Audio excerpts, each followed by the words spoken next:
And all right. Hello, everyone. Welcome to the Hairdresser Strong Show. We talk about career defining topics that are important to rising and transforming hairdressers. Today, I have my guest Serkan here, and I'd like give him an opportunity to introduce himself. Serkan? Hi, yeah, I'm Serkan. I am co-owner of George at the Four Seasons Salon. It is a family-owned salon for the last 35 years this April. We're Nice. located in Georgetown in Washington, D.C. And yeah, we are just a regular old salon, you know.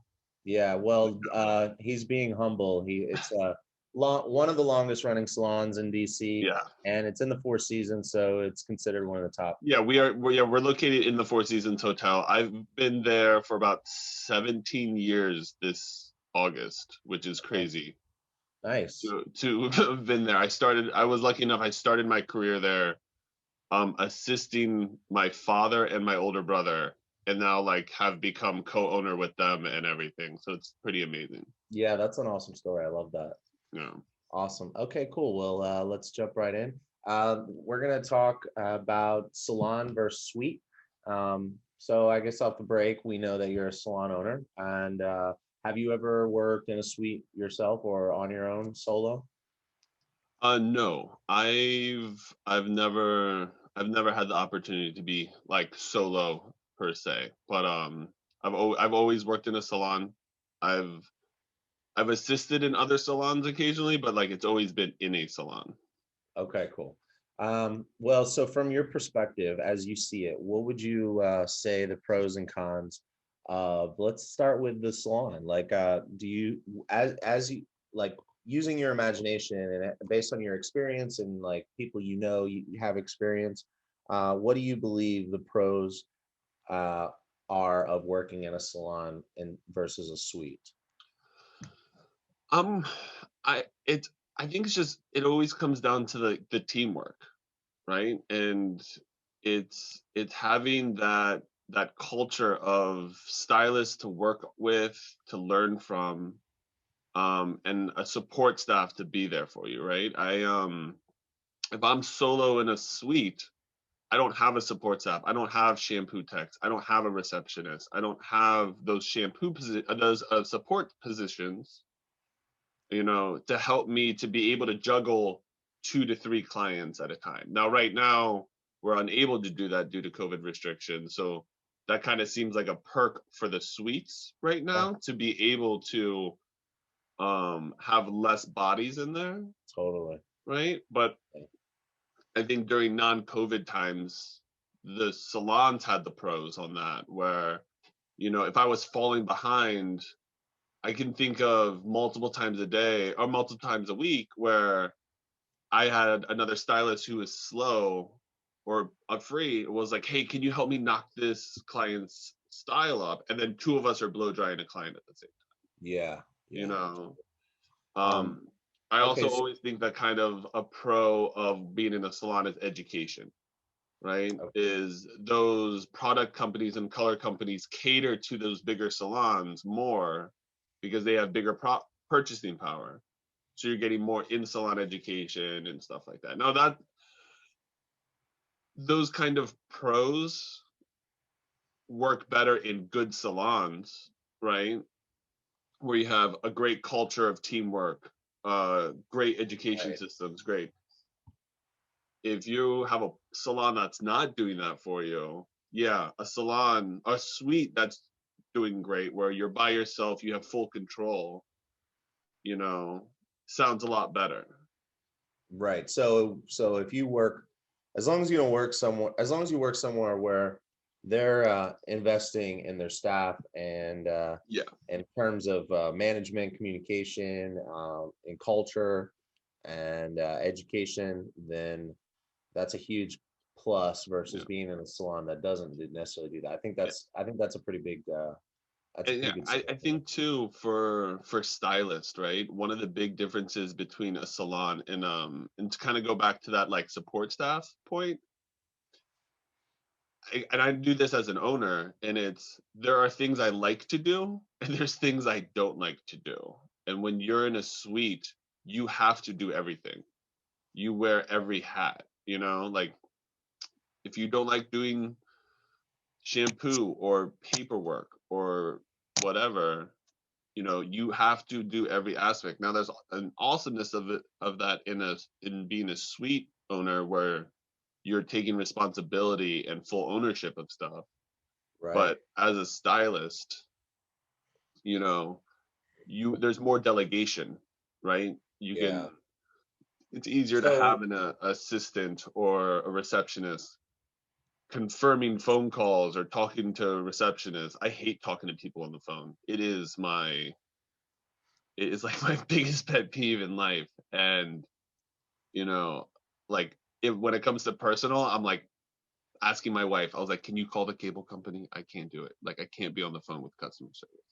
But like at work, it's like the receptionist, can you please call that client and tell them to rebook, right. you Yeah. know?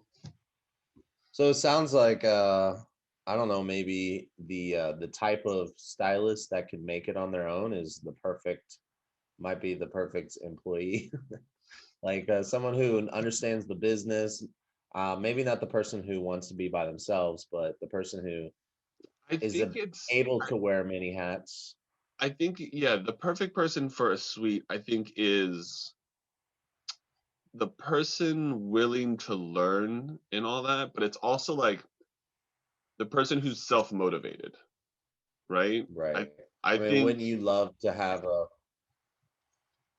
I go ahead. think like the person who's self-accountable, right? I think they can prosper, and I mean that's just a successful person just across the board. Yeah. But I think if you're unmotivated and you know, like if you're late to clients or you know you don't put in that extra effort, I don't think you can succeed in a suite, right? But in a salon where you're being held accountable and you're part of a team, that tends to be more motivating for people, at least for me, Right. right? Like me going to work and knowing my guys depend on me as much as I depend on them kind of keeps us going forward. Totally. Whereas being in a suite, and I mean, I've talked to suite owners before who say they're not like that, and I think it depends if you're in a good suite or not. Like if you've got great neighbors, but it can feel a little isolating, Yeah. you Yeah. know? That is something that comes up when I talk with suite owners. Um, so let's what do you think if you what do you think the well, I guess we covered both salon and suite. Like if you had any advice for somebody that was thinking about going out on their own or a young stylist. I mean, let's how about both? How about a young stylist who's getting started for the first time? What is one piece of advice when they're considering whether or not they should work at a salon or a suite? Ooh. Um, so I got two pieces of advice. One is whether you're a seasoned vet thinking of going to a suite or if you're straight out of school, and that is to become financially literate. I cannot stress that enough. You need to know how to read a profit and loss statement. You need to understand taxes. You need to understand the true cost. Um,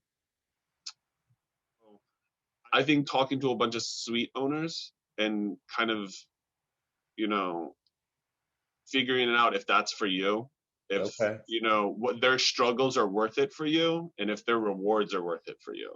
totally, that's good. You know, I think that's a big one. But yeah, I think becoming financially literate.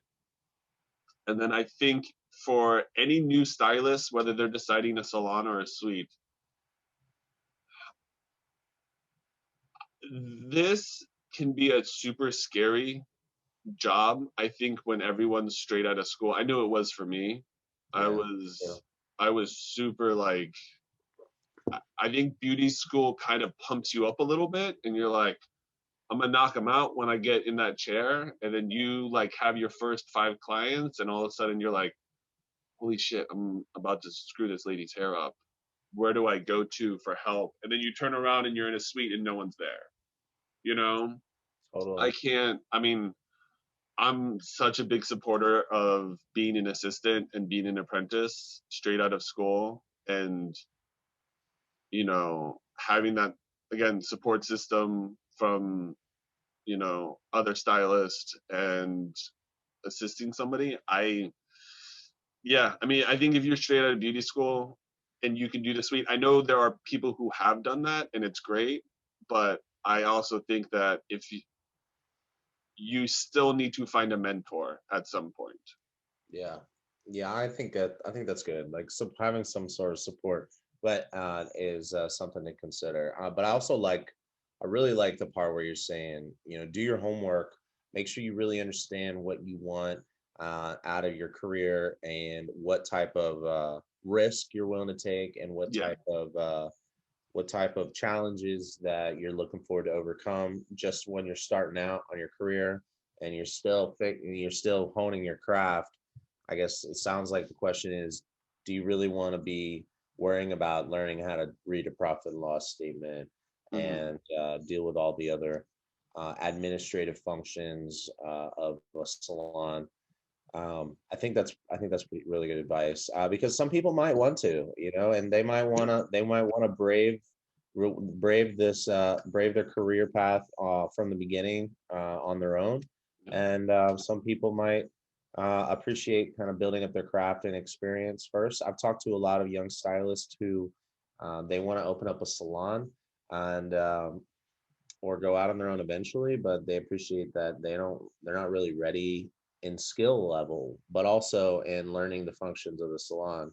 So they still want to have the experience in a salon first. Uh, I I I am definitely not one of those salon owners that hates on suites.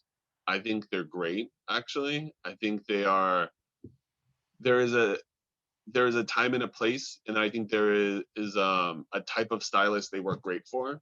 yeah, I think there's tons of, I know lots of stylists who do great with them because it affords them the freedom of schedule, where they don't have a boss and they can kind of be like, all right, my kids are in school at these hours. I can only work these hours and I have the freedom of coming and going as I want.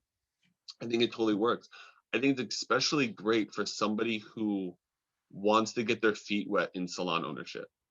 I think it's great for low rent, having the process of, like I said, becoming financially literate through experience, right? But mhm, then if you're by yourself in a suite, if you're successful, it actually makes sense to hire an assistant. And if you train that assistant and get another assistant, you can easily move into a bigger suite, and all of a sudden you've got two employees and another assistant.